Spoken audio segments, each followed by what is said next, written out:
Et les ministres des Affaires étrangères de plusieurs pays se sont retrouvés à Paris lundi.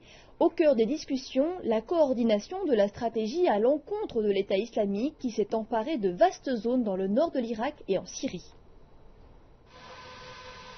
Les diplomates du monde entier étaient lundi réunis à Paris, alors que la vidéo de la décapitation d'un nouvel otage occidental par les extrémistes de l'État islamique était encore dans tous les esprits. Le meurtre brutal du travailleur humanitaire David Haines a certainement convaincu toutes les parties de l'urgence de trouver une stratégie globale, cohérente, contre le fléau qu'est l'État islamique. Le combat des Irakiens contre les terroristes est donc aussi le nôtre. Et nous devons nous engager ensemble, et c'est le sens de cette conférence, aux côtés des autorités irakiennes, clairement, loyalement et fortement. Deux pays n'étaient pas présents à la conférence, l'Iran et la Syrie. Les responsables occidentaux ont clairement spécifié qu'ils considéraient que le gouvernement syrien faisait partie du problème.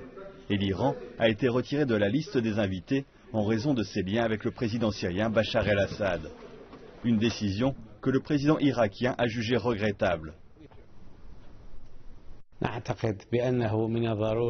pense qu'il est nécessaire que l'Iran soit présent à cette conférence, car nous avons près d'un millier de kilomètres de frontières avec eux, et dès le premier jour où l'État islamique s'est fait connaître, à attaquer Mossoul, l'Iran nous a apporté aide humanitaire et aide militaire.